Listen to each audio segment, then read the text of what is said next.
Boa noite, igreja, graça e paz, amém? Que delícia que nós podemos nos reunir novamente para cultuarmos juntos ao Senhor. E só a guisa de curiosidade, eu quero compartilhar um versículo antes de nós entrarmos no texto mesmo. Hoje nós cantamos tanto a respeito de águas que curam, águas que purificam e assim por diante, e o tema é propício, porque afinal de contas, hoje foi uma manhã de batismo. Mas eu gostaria só de compartilhar um texto com vocês que está em Efésios, capítulo 5, versículos 25 e 26, que diz assim: Maridos, cada um de vós amai a vossa esposa, assim como Cristo amou a sua igreja e sacrificou-se por ela, a fim de santificá-la, tendo-a purificado com o lavar da água por meio da palavra. Por meio da palavra. Então, quando nós falamos a respeito de águas que curam, de águas que purificam, de águas que limpam o nosso interior, a respeito de tudo isso que nós cantamos, uma das coisas que nós temos que ter em mente é que são estas águas aqui, que limpam, que curam, que nos purificam, estas águas reveladas pelo Espírito Santo no nosso coração. Amém, queridos? Vamos lá então abrir as nossas Bíblias no texto de Atos, capítulo 27. Nós cantamos tanto sobre águas e vamos continuar falando sobre águas. Atos no capítulo 27.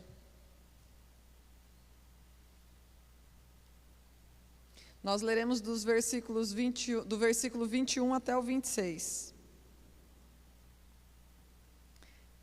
E diz assim: E após muito tempo sem comer, Paulo se pôs de pé no meio deles e admoestou-os: Senhores, devíeis ter dado ouvido aos meus conselhos e não ter saído de Creta naqueles dias, pois dessa forma teriam evitado este dano e prejuízo. Entretanto, agora exorto-vos a que tenhais bom ânimo, porquanto não se perderá vida alguma entre nós, mas somente o navio será destruído. Pois ontem, durante a noite, apareceu-me um anjo de Deus a quem pertenço e a quem sirvo, e comunicou-me: Paulo, não temas, eis que é imperativo que compareças diante de César. Por isso Deus, por sua graça, te concedeu a tua vida e a de todos os que estão navegando contigo. Portanto, senhores, tende coragem, pois confio em Deus que em tudo se cumprirá conforme me foi anunciado. Certamente seremos arrastados para alguma ilha. Pai, nós te pedimos nesta noite, em nome de Jesus, que o Senhor nos lave através desta palavra, Senhor, que o Senhor nos cure, nos restaure, que o Senhor revele esta palavra nos nossos corações, no nome de Jesus. Amém. Queridos, nós estamos falando da terceira viagem missionária de Paulo, quando acontece um naufrágio. É um texto bastante conhecido, um texto bastante comentado.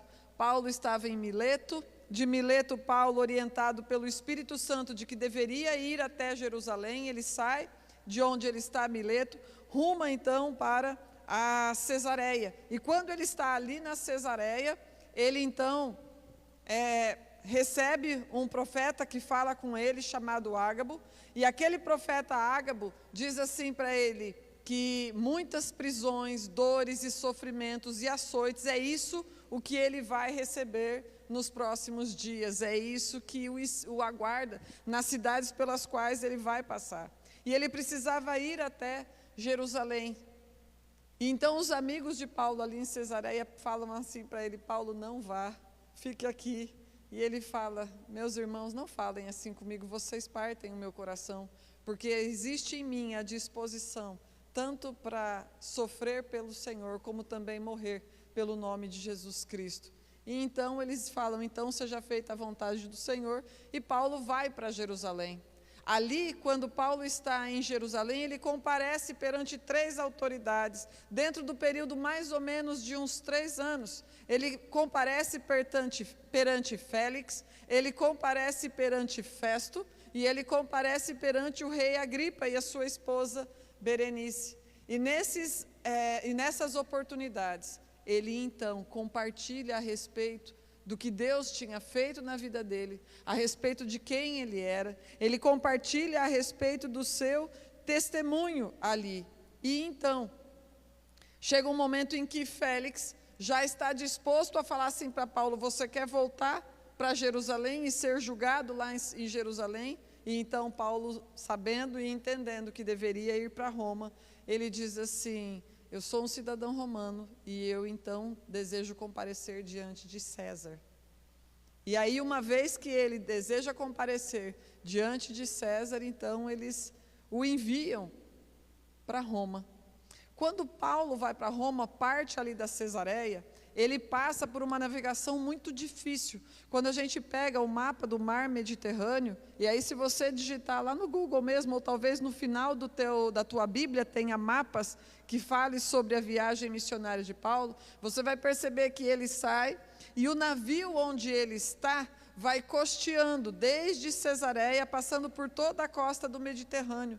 Uma navegação difícil, com ventos implacáveis, com ventos muito fortes, de tal maneira que a viagem foi toda atrasada. De tal maneira foi difícil a navegação, que atrasou. O tempo que era para eles chegarem o tempo que eles deveriam chegar até a Itália, chegarem até Roma, ficou todo atrasado. Então eles vão passando por toda essa dificuldade, eles chegam até um porto de Cnido, chegam até a cidade de Cnido, e ali de Cnido eles saem então para irem para Roma, mas por causa de ventos muito fortes, eles descem e eles vão para a ilha de Creta. Quando eles estão ali na ilha de Creta, eles encontram um porto, vão parar num porto chamado Bons Portos. E ali, quando eles estão em Bons Portos, eles começam a conjecturar: será que a gente fica aqui ou será que a gente segue viagem? Porque eles já tinham entendido que não ia dar tempo deles chegarem na Itália antes do inverno. E aí, então, o centurião, Júlio, ele considera muitas coisas. Dentre as coisas que ele considera, ele pensa: Bons Portos não é um porto adequado, não é um porto ideal para a gente permanecer durante 3 meses, porque agora nós vamos ter que esperar passar o inverno para seguir a viagem. Então eles ficam pensando sobre ir para um porto um pouquinho mais para frente, 64 quilômetros, chamado Fênix, que aparentemente era um porto mais adequado. Nesse momento, Paulo fala assim: olha, é o seguinte, eu acho que não é bom a gente sair daqui de Bons Portos, não. Acho que é melhor a gente ficar por aqui. E daí, então, o piloto, o proprietário do navio e outros também conversam com o centurião e falam: não, é melhor que nós vamos para Fênix. Melhor a gente ir mais para frente, porque nós vamos ter que ficar parado por 3 meses. Já chegou o momento em que, no inverno, toda a navegação no mar Mediterrâneo para, por causa do clima mesmo. Melhor a gente ficar por 3 meses, então, num porto um pouco melhor. Vamos um pouco mais para frente. E daí, então, eles saem com o navio, dali daquele porto, Bons Portos. Quando eles saem, sopra um vento sul. Esse vento sul era uma navegação mais favorável, e eles se animam, pensando: acho que vai dar certo, né? Vamos conseguir chegar 60 quilômetros adiante ali, vamos parar num porto melhor.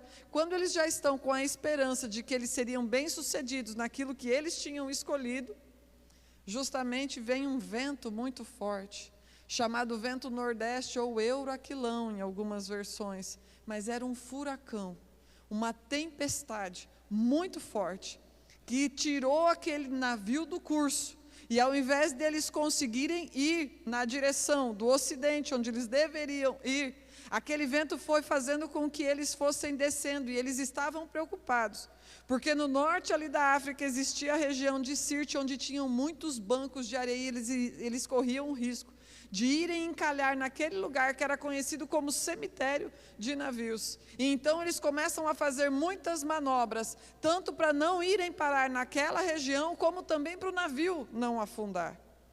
A hora que eles vêm, eles estão em mar aberto, sem estrelas, sem sol, totalmente perdidos, desorientados. E dentro dessa tempestade eles ficaram cerca de 14 dias. Passaram todo esse tempo praticamente sem comer, desesperados e tensos, tentando segurar pelo menos o navio inteiro. E no desespero de fazer com que o navio permanecesse inteiro, eles amarraram o navio com cordas. Sabe quando você vê um barril de madeira, e daí então tem aquelas amarrações em volta com uma fita de metal? É dessa maneira que se amarrava o navio, com cordas para que o casco não rompesse. E foram jogando fora parte da carga, foram lançando com as próprias mãos, a Bíblia fala, a armação maior do navio, tudo na tentativa de fazer com que aquele navio fosse preservado e as suas vidas também. Eram 276 homens a bordo. Tem um momento em que Paulo se levanta, quando eles já estão desesperados, sem esperança, em que Paulo se levanta e fala com os homens: tenham bom ânimo, nesta noite eu estive com um anjo do Senhor, a quem eu sirvo, e ele me falou que pela sua graça nós não morreremos, todos vocês e eu não morreremos, somente será destruído o navio. Então Paulo fala para que eles tivessem bom ânimo. Aqueles aqueles prisioneiros que estavam ali, eram prisioneiros de Roma, eles já estavam pensando em sair fora dali, e tentavam pensando em pegar o bote salva-vidas e escapar. Paulo conversa com o centurião, e quando Paulo conversa com o centurião, fala: olha, se eles escaparem, talvez vocês percam as suas próprias vidas também. Então eles fazem algo impensável numa tempestade. Eles lançam fora o bote salva-vidas. Quem é que joga fora o bote salva-vidas no meio de uma tempestade? Mas eles fazem isso, e no final das contas, eles vão dar numa praia. Alguns nadando, eles se aproximaram de terra, então alguns nadando e alguns se segurando em destroços. No final das contas, todos eles se salvaram. Se nós lermos o capítulo 27, nós vamos ver que ele é um capítulo riquíssimo de detalhes. E alguns estudiosos falam que esse talvez seja o texto mais detalhado, mais bem detalhado de Lucas, quando ele escreve a respeito desta viagem de Paulo. E aí existem muitas coisas que nós podemos falar a respeito deste texto. É um texto riquíssimo, mas eu gostaria de pensar algumas coisas para nós considerarmos nesta noite. Uma das coisas que encheu o meu coração quando eu estava lendo foi saber que tanto Lucas já tinha se denunciado, falando que estava junto, como Aristarco também estavam junto com Paulo, seus irmãos, mas que provavelmente eles só puderam estar juntos porque eles se declararam escravos de Paulo, para que pudessem ir, senão eles não poderiam acompanhar Paulo. Então eles se declaram escravos para que Paulo não faça essa viagem até Roma sozinho. E aí nesta noite, gostaria de conversar sobre quais critérios nós usamos quando nós precisamos tomar uma decisão e fazer uma escolha. Como nós fazemos escolha quando nós estamos sob pressão? E depois que nós decidimos e percebemos que talvez aquilo que a gente decidiu talvez não seja a melhor escolha, o que é que nós fazemos? Como é que nós reagimos? Nós tentamos de tudo para remediar, usando todos os nossos recursos. Todas as tentativas de salvar aquele barco, de amarrar o casco, baixar a vela, lançar fora a carga, lançar fora a armação principal.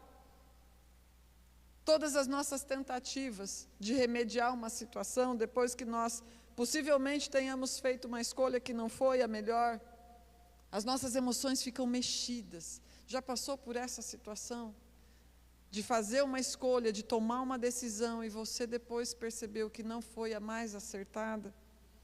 A gente fica tenso, mexe com as nossas emoções, se sente perdido, desorientado, sem sol e sem estrela, sendo batido para lá e para cá, e às vezes chega até na questão do desespero, fica sem comer, tempo sem comer. O que será que todos aqueles homens humanos como nós sentiram depois de tanto tempo dentro daquela tempestade?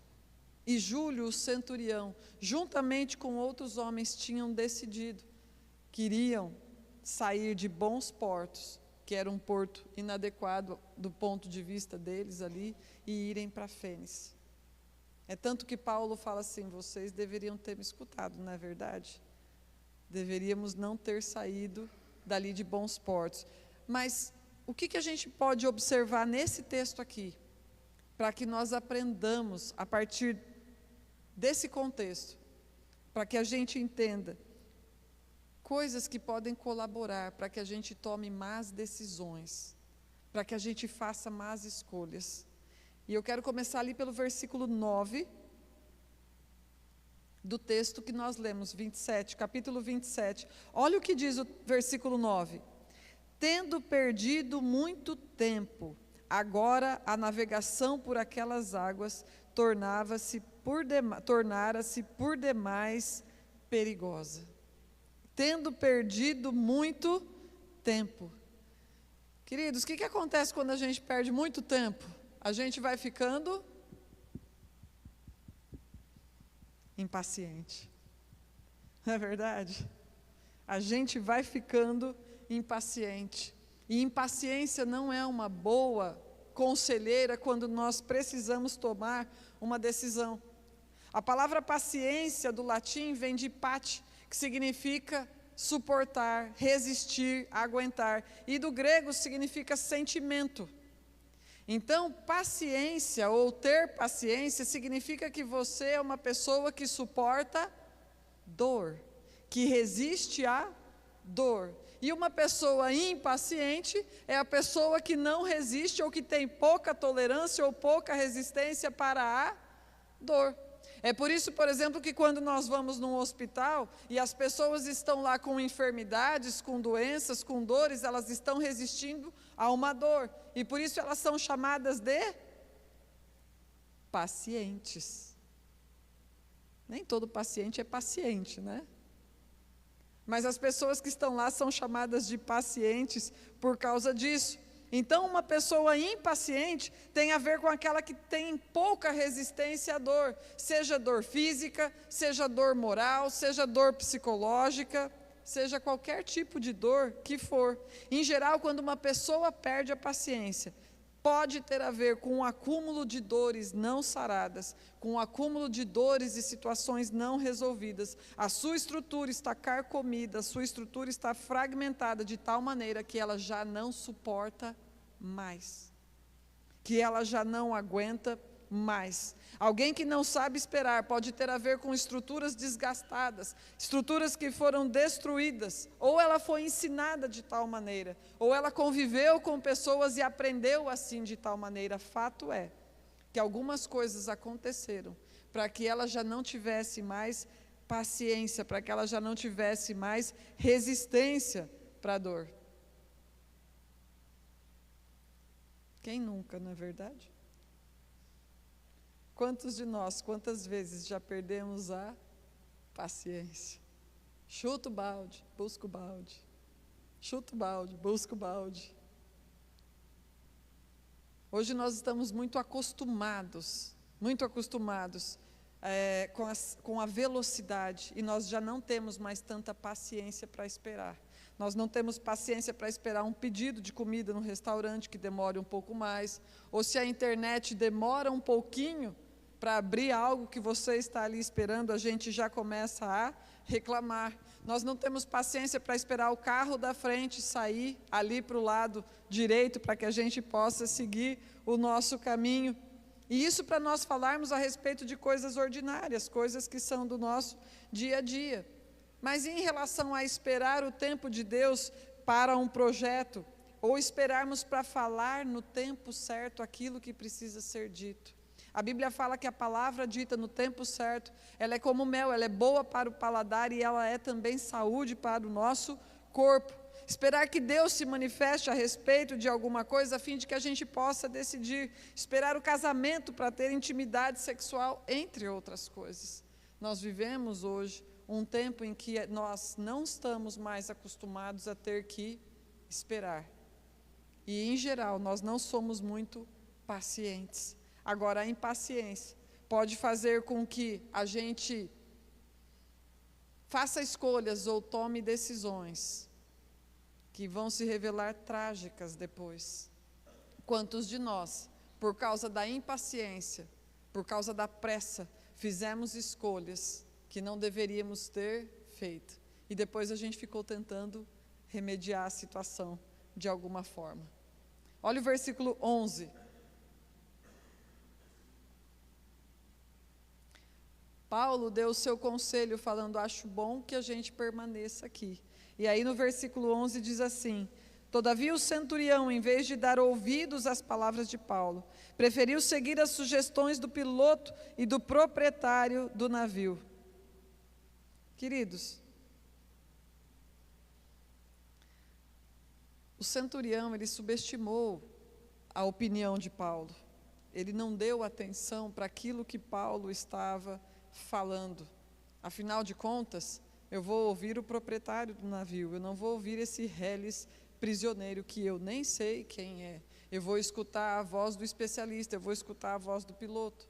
Mas ele não sabia, talvez, que Paulo já tinha feito cerca de 17 viagens pelo Mediterrâneo, que ele já tinha viajado cerca de 5.500 quilômetros por aquelas águas e que possivelmente fosse um dos navegadores mais experientes dentro daquele barco. Em alguns momentos a gente elege de quem a gente vai ouvir ou quem é que pode nos falar alguma coisa, e com isso a gente perde bons conselhos. A gente corre o risco de perdermos bons conselhos por subestimarmos que pessoas podem ou não nos aconselhar, por idealizarmos as pessoas que vão ter uma palavra, um bom conselho para nós. E uma segunda aplicação, e que a gente tem que considerar a respeito deste versículo, é de que entre o conselho humano e a palavra de Deus, nós ficamos com a palavra de Deus. Entre a ciência humana e o conselho do Senhor, nós ficamos com o conselho do Senhor, com aquilo que Deus diz. Quando a ciência se choca com aquilo que a palavra de Deus diz, nós ficamos com a palavra de Deus. Sempre ficaremos com a palavra de Deus. Em alguns momentos, a gente não vai por esse caminho, e na nossa arrogância, a gente acaba fazendo escolhas ruins, fazendo péssimas escolhas. Versículo 12, olha só. Levando em consideração que o porto não era apropriado para passar o inverno. Levando em consideração que o porto não era apropriado para passar o inverno. Um terceiro critério que nós não devemos seguir para fazer escolhas é o desconforto. Aquele porto, aquele lugar não era o ideal. Não estava ideal de acordo com aquilo que aquele centurião achava que deveria ser. Não vou passar 3 meses, não consigo imaginar passar 3 meses nesse lugar desconfortável. E quando nós falamos de lugares desconfortáveis, nós estamos falando de lugares que não estão de acordo com aquilo que nós idealizamos, de acordo com aquilo que nós entendemos como padrão. E, no entanto, quando nós vivemos em função de um ideal, nós corremos o risco de não desfrutarmos daquilo que é possível, porque a gente idealiza. Eu tenho o sonho de levar a minha esposa para jantar num restaurante chique, num lugar assim. Mas hoje eu não a levo sequer para comer um cachorro quente. O dia que você tiver recurso para levar a sua esposa para comer num restaurante chique, se você não a levou para comer o cachorro quente, você vai ter o dinheiro, mas depois talvez você não tenha nem casamento. Quanto mais você se lembrar de que você deveria levar a sua esposa. Em função de um ideal, deixamos de viver aquilo que é possível. Tenho o sonho de levar o meu filho para a Disney, mas aqui no Parque São José não leva a criança. Não senta à mesa em casa, no tabuleiro, com um jogo, para ter um tempo em família. Um dia eu vou levar meu filho para a Disney. Mas aquilo que é possível, no dia a dia, naquilo que é comum, naquilo que é mais frugal, a gente não faz. Outro entendimento que nós precisamos ter é saber que uma situação desconfortável é passageira. E uma situação confortável também. De acordo com o texto de Eclesiastes, tanto o conforto quanto o desconforto são estações da nossa vida, vão passar. Aquilo que é bom passa e aquilo que é ruim passa também. Mas quando nós estamos numa situação ruim, nós temos uma tendência natural de querermos nos livrar dela o quanto antes. E aí então, por causa de nós queremos nos livrar dela o quanto antes, nós fazemos escolhas ruins. Quero me livrar dessa situação. O casamento está desconfortável. E daí faz o quê? O emprego está desconfortável. A escola está desconfortável. A igreja está desconfortável. O ministério está desconfortável. Em geral, a gente precisa analisar a situação e a gente precisa aprender a ter cautela em relação a estas coisas, analisar a causa daquilo e olhar para si, e olhar para a situação, não se livrar da situação. A gente não se livra por causa do nosso conforto. Quando nós pegamos o texto de Ruth, no capítulo 1, existia um homem lá chamado Elimeleque. E o que aconteceu é que faltou pão na casa do pão, faltou pão em Belém, houve escassez de alimento. E aí então, por causa dessa escassez de alimento, qual foi o entendimento de Elimeleque? Vou abrir mão da minha terra, da minha porção, daquilo que representa a minha porção de herança do Senhor, ali na terra prometida. E ele então vai para uma terra estrangeira, chamada Moabe. E vão para lá Elimeleque, Noemi, Malom e Quilion, que eram os 2 filhos. E para aqueles que já leram a história, sabem que somente voltaram Noemi, que era a esposa, com a sua nora, Ruth, porque Elimeleque, Malom e Quilion morreram em Moabe. Uma decisão ruim, uma escolha ruim, que resultou na tragédia da família. Desconfortos também vêm de Deus, para nos aperfeiçoar. Desconfortos, situações difíceis vêm de Deus para nos fazer amadurecer. E quando nós passamos por uma situação difícil, a gente não faz qualquer coisa para se livrar da situação. A gente aprende o que a gente precisa aprender ali. Ali no versículo 12 ainda, se nós lermos a continuação, olha só, vamos ler o 12 novamente. Levando em consideração que o porto não era apropriado para passar o inverno, a maioria decidiu que deveríamos seguir navegando com a esperança de alcançar Fênix e ali passar o inverno. Este era um porto de Creta e que dava saída para sudoeste e noroeste. A maioria decidiu. E de manhã, quando estava falando a respeito disso, falei algo assim: todas nós mamães, e você que tem uma mãe que te ama, quando você pede para fazer alguma coisa e ela fala não, você pode ter a tendência de falar assim: mas todo mundo vai, mas todo mundo comprou, mas todo mundo quer, mas todo mundo isso, todo mundo aquilo. E então o que você vai ouvir da boca da sua mãe?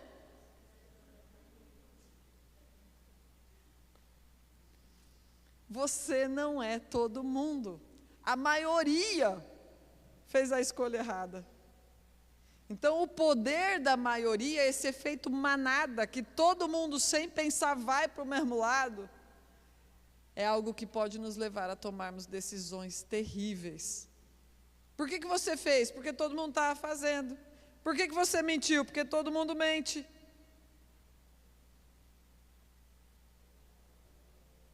Lá no Monte Carmelo, era a maioria, 450 contra 1. Lá no Monte Carmelo também era assim. E quando nós pensamos, por exemplo, na guerra de Gideão, ele tinha apenas 300 homens. E ele era também minoria. Todo mundo cola, todo mundo mente, todo mundo sonega, todo mundo reclama, todo mundo mata a aula. todo mundo mata serviço, todo mundo assiste isso, assiste aquilo, todo mundo usa roupa desse tipo porque está na moda, todo mundo fala mal do chefe, todo mundo, e nessa todo mundo vai para o inferno também. O que mais que todo mundo faz? Lembra que você não é todo mundo? Lembra que nós não somos todo mundo? A maioria decidiu que seria melhor ir para Fênix. Só Paulo falou, fique em bons portos. Ele era minoria ali. E por fim, o quinto critério que eu quero trazer para vocês nesta noite a respeito daquilo que nós podemos, aquilo que nós não devemos usar para tomarmos decisões. Circunstâncias favoráveis. Quando nós lemos o versículo 13, diz assim que soprando brandamente o vento sul, e acreditando eles que eles tinham conseguido alcançar aquilo que eles almejavam, eles levantaram as âncoras e eles foram costeando Creta, bem próximo da ilha. E aí, nesse momento, vem um vento, um furacão chamado Euroaquilão. Circunstâncias favoráveis. Começou a soprar o vento sul. Começou a soprar o vento sul. Vai dar tudo certo. Então eles fizeram o quê? Levantaram as âncoras. E a hora que eles levantaram as âncoras, eles se perderam e foram para mar aberto. E ficaram sendo batidos para lá e para cá durante 14 dias. Existe uma cultura triunfalista dentro do meio cristão que faz com que nós pensemos ou vivamos o engano de que porque tudo está bem, então é de Deus. Vou tomar uma decisão, está tudo certinho, está tudo redondo, então isso deve ser de Deus. Não tive obstáculo, não tive nenhum confronto em relação a isso aqui, então isso aqui deve ser de Deus. Foi dessa maneira que Ló resolveu escolher a planície do Jordão. Lembra? Abraão chega para Ló e fala assim, Ló, já não dá mais para a gente continuar juntos, os nossos pastores já estão discutindo por causa de pasto, então vamos fazer o seguinte, você vai para um lado e eu vou para o outro, escolhe para que lado que você vai. Como é que ele olhou? A planície do Jordão, está tudo favorável lá. Planície fértil, verdinha, regada, é ali mesmo que eu vou. Sodoma. Foi para lá que ele foi. E nós sabemos o que aconteceu com a família de Ló. Ele perdeu toda a sua família. Fragmentou totalmente, a família foi destruída. Não é porque está tudo favorável que seja de Deus. Não é porque está indo tudo certinho que seja de Deus. Em geral, o que é que o cristão faz para escolher algo, para tomar uma decisão? Salmo 25, no versículo 12, diz assim: qual é o homem que teme ao Senhor? Ele o ensinará no caminho que deve escolher. E quando nós falamos de temor do Senhor, nós não estamos falando de, eu tenho que resolver isso hoje, passei 2, 3 meses sem falar com Deus, não tenho relacionamento com Deus, mas hoje eu preciso tomar essa decisão, então hoje eu jejuo, então hoje eu oro, então hoje eu passo a madrugada ali tentando falar, Deus me fala, e amanhã, a hora que eu resolver, ali eu já vou saber o que fazer. O homem que teme ao Senhor é aquele que se relaciona com Ele. E na medida que nós nos relacionamos com Deus, o Senhor vai se revelando aos nossos corações, porque Ele é a pessoa mais interessada em nos direcionar, em nos dirigir. Quantas vezes nós tomamos decisões através desses critérios que nós falamos aqui? Quantas vezes nós resolvemos as coisas com impaciência?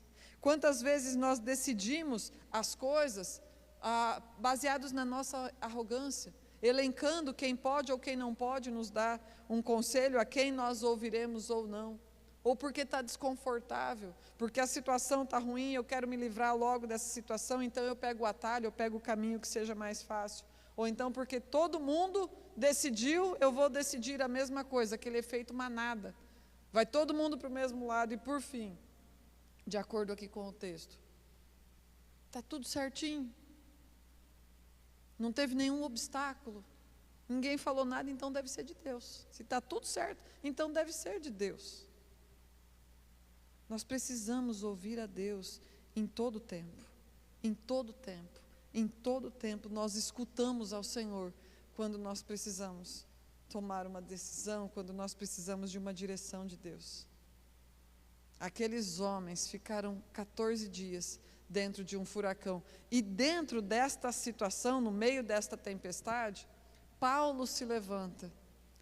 E em 3 momentos ele intervém. E as coisas que Paulo diz nos 3 momentos em que ele faz uma intervenção.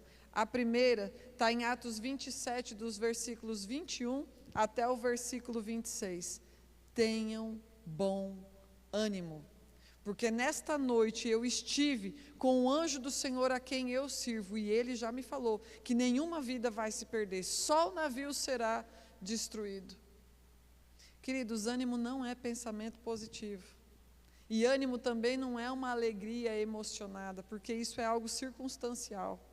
A palavra ânimo tem a ver com pressionar, apertar, espremer, esmagar. Ânimo é uma alegria que nós produzimos quando tudo vai bem e quando tudo também vai mal, porque não é algo natural, é algo que o Senhor nos dá quando nós estamos na sua presença. Paulo tinha estado com Deus. Paulo, no meio daquela tempestade, tinha buscado ao Senhor.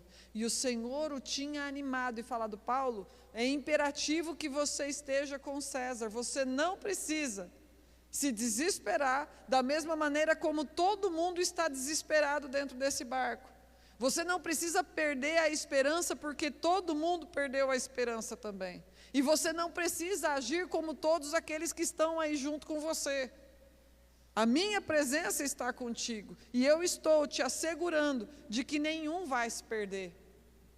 Presença de Deus. O maior consolo que qualquer cristão pode ter nos momentos mais difíceis da sua vida é a certeza de que Deus está com ele.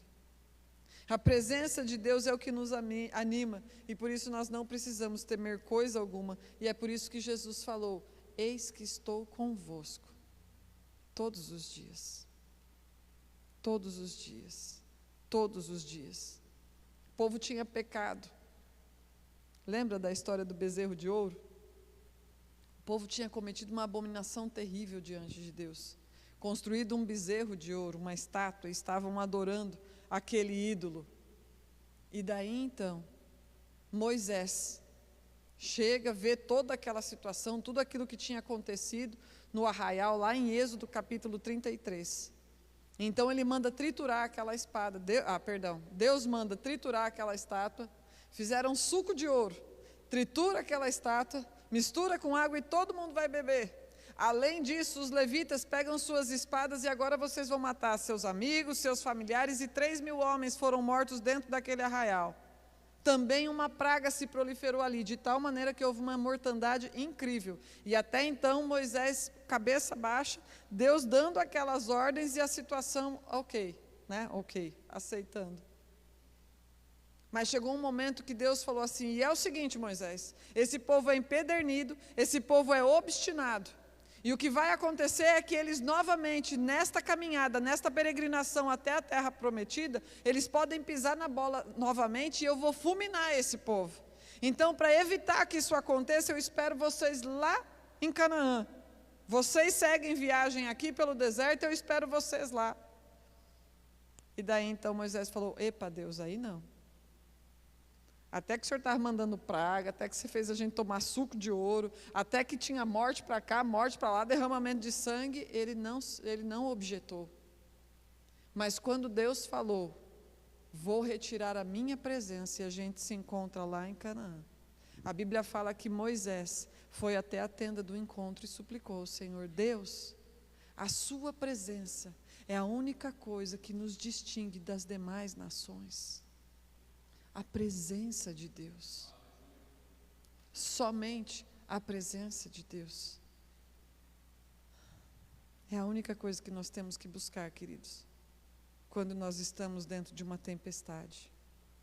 E eu não sei se talvez você esteja passando por alguma situação em que possivelmente você está desorientado, precisando fazer escolhas, precisando tomar decisões. E os critérios que você esteja usando talvez sejam esses horizontais aqui.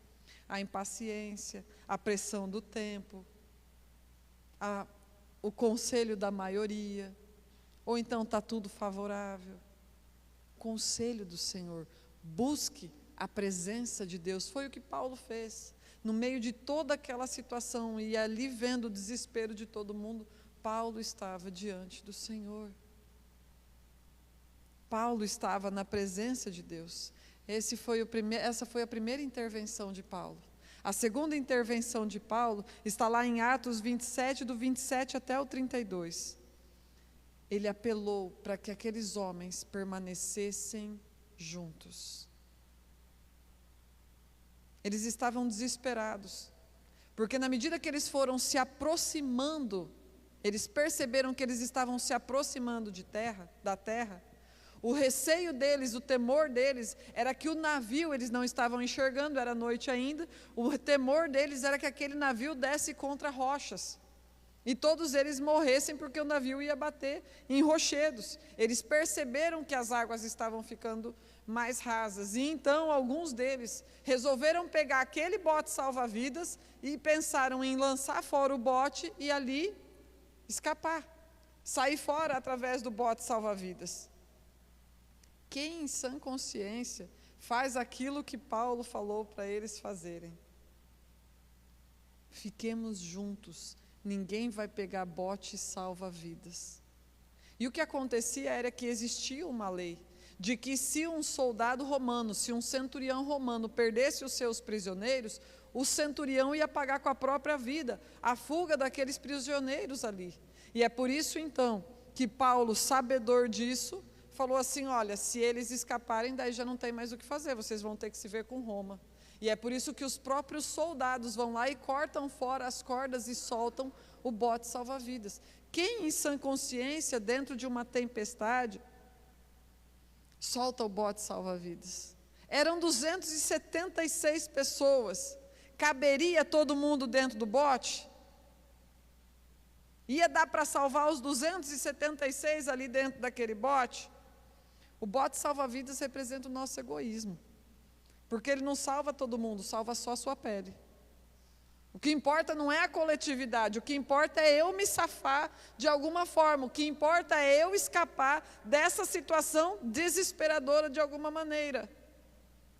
Mas eu estou mais preocupada comigo do que com a coletividade, do que com todos. O que te salva de um dia cansativo? O que te salva de um dia cansativo muitas vezes? Mas arruína a unidade da tua família. Teve aquele dia pesado, aquele dia cansativo, então no final do dia eu vou jogar uma pelada com os meus amigos. Vou jogar uma partida de futebol com os meus amigos. Ou eu vou andar no shopping com as amigas. Ou eu vou jogar videogame. Ou eu vou para o computador. Ou eu vou assistir série, uma atrás da outra. Ou eu vou ler, eu vou me isolar no meu quarto, eu vou ficar em silêncio, eu vou fazer qualquer coisa. Mas o que eu quero é tirar a minha pele desta situação. Eu preciso sair desta situação, ainda que eu arruine com a unidade, com a família, com a coletividade. É óbvio que estas coisas que eu citei, elas não são ruins em si mesmas. O problema é quando elas são fugas. O problema é quando nós as tratamos como fugas. E aí nós manifestamos todo o nosso egoísmo, de que nós estamos mais preocupados com o nosso bem-estar, com a nossa preservação, do que com aqueles que estão conosco. E quando nós formos pensar no culto, o que te tira do culto quando o culto está difícil de permanecer? Talvez uma palavra dura, uma palavra difícil, talvez um dia de sono, talvez um dia de cansaço. O que te tira? Talvez o celular, talvez o banheiro, talvez uma conversinha ali na recepção. E a igreja?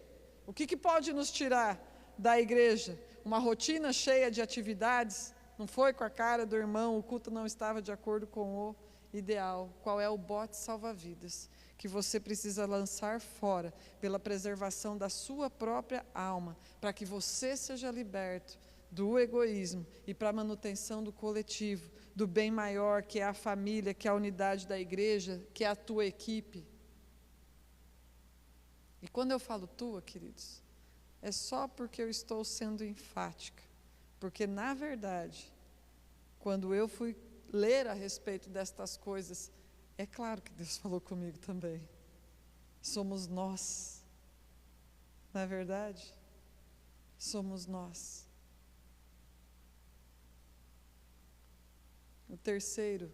A terceira intervenção, terceira e última intervenção de Paulo. Atos 27, do 33 até o 38. Aqueles homens já não comiam há 14 dias, provavelmente por causa de toda a atenção, provavelmente por causa de enjoos, provavelmente porque ninguém pensou em cozinhar numa hora dessas, provavelmente porque aquele era o momento que a comida não ia descer. Então Paulo se levanta e fala para aqueles homens: vocês precisam comer, porque disso depende a sua sobrevivência. Vocês precisam comer. E em relação a isso eu quero ler um comentário de John Stott, um comentário do livro de Atos, um parágrafo do que ele fala sobre Paulo a respeito dessa postura dele. Portanto, eis aqui os aspectos do caráter de Paulo que o engrandecem diante de nós como um cristão íntegro, que combinava a espiritualidade e o bom senso, a fé e as obras. Ele acreditava que Deus cumpriria suas promessas e teve a coragem para dar graças na presença de pagãos calejados. Mas a sua confiança e santidade não o impediram de ver que o navio não deveria se arriscar no começo do inverno, ou que não se podia permitir que os marinheiros fugissem, ou que a tripulação e os passageiros esfomeados precisavam comer para sobreviver. Uma fé saudável considera integridade física. Paulo os orienta a comer, e ele mesmo dá o exemplo. Por causa da sequência ali, Paulo vai, parte o pão, dá graças, come e começa a dar para eles. A gente pode correr o risco de achar que ali ele estava tendo um momento de comunhão, um momento de santa ceia. Mas não era isso que Paulo estava fazendo, até porque ele estava ali com incrédulos, com homens pagãos. Ele estava, de fato, preocupado com a integridade física daqueles homens, que já fazia muito tempo que não comiam e por isso também não tinham nem forças mais. Uma fé saudável nos faz observar o nosso relacionamento com Deus e a maneira como nós também cuidamos do nosso corpo, principalmente quando está difícil, quando está tudo desabando, porque a última coisa que às vezes a gente quer é comer, ou a gente faz o contrário, come tentando buscar uma solução ali para o problema. Essa semana que passou, eu fui tomar café com uma amiga, e a noite tinha sido bem difícil. Não tinha dormido à noite, estava com muita coisa na minha cabeça. E quando nós estávamos tomando café, chegou a nossa comida, e a hora que nós fomos comer, eu olhei, a comida estava cheirosa, estava linda, mas eu não tinha condições de comer, eu não tinha vontade de comer. E então ela virou para mim e falou assim: come porque você precisa. E na hora eu me lembrei desse texto aqui, porque era justamente o texto que eu estava trabalhando. E eu comi ali. E eu comi ali. Eu sabia que ela estava sendo usada por Deus para me disciplinar. Ela estava sendo usada por Deus para cuidar de mim. Há pessoas que são usadas por Deus para dizer que você precisa cuidar da sua alimentação, para dizer que você precisa cuidar da sua saúde, que você precisa ir ao médico, que você precisa fazer exames que você está negligenciando há muito tempo, que você precisa fazer exercício, que você precisa fazer uma caminhada, que você precisa tomar sol. Porque disso também depende a nossa sobrevivência. Nós oramos, nós cultuamos ao Senhor, nós cantamos a Deus e nós cuidamos do nosso corpo. Cuidar do corpo para a glória de Deus é tão espiritual quanto orar. Em meio ao caos, no meio da dificuldade, não descuida do seu corpo, não descuida de você.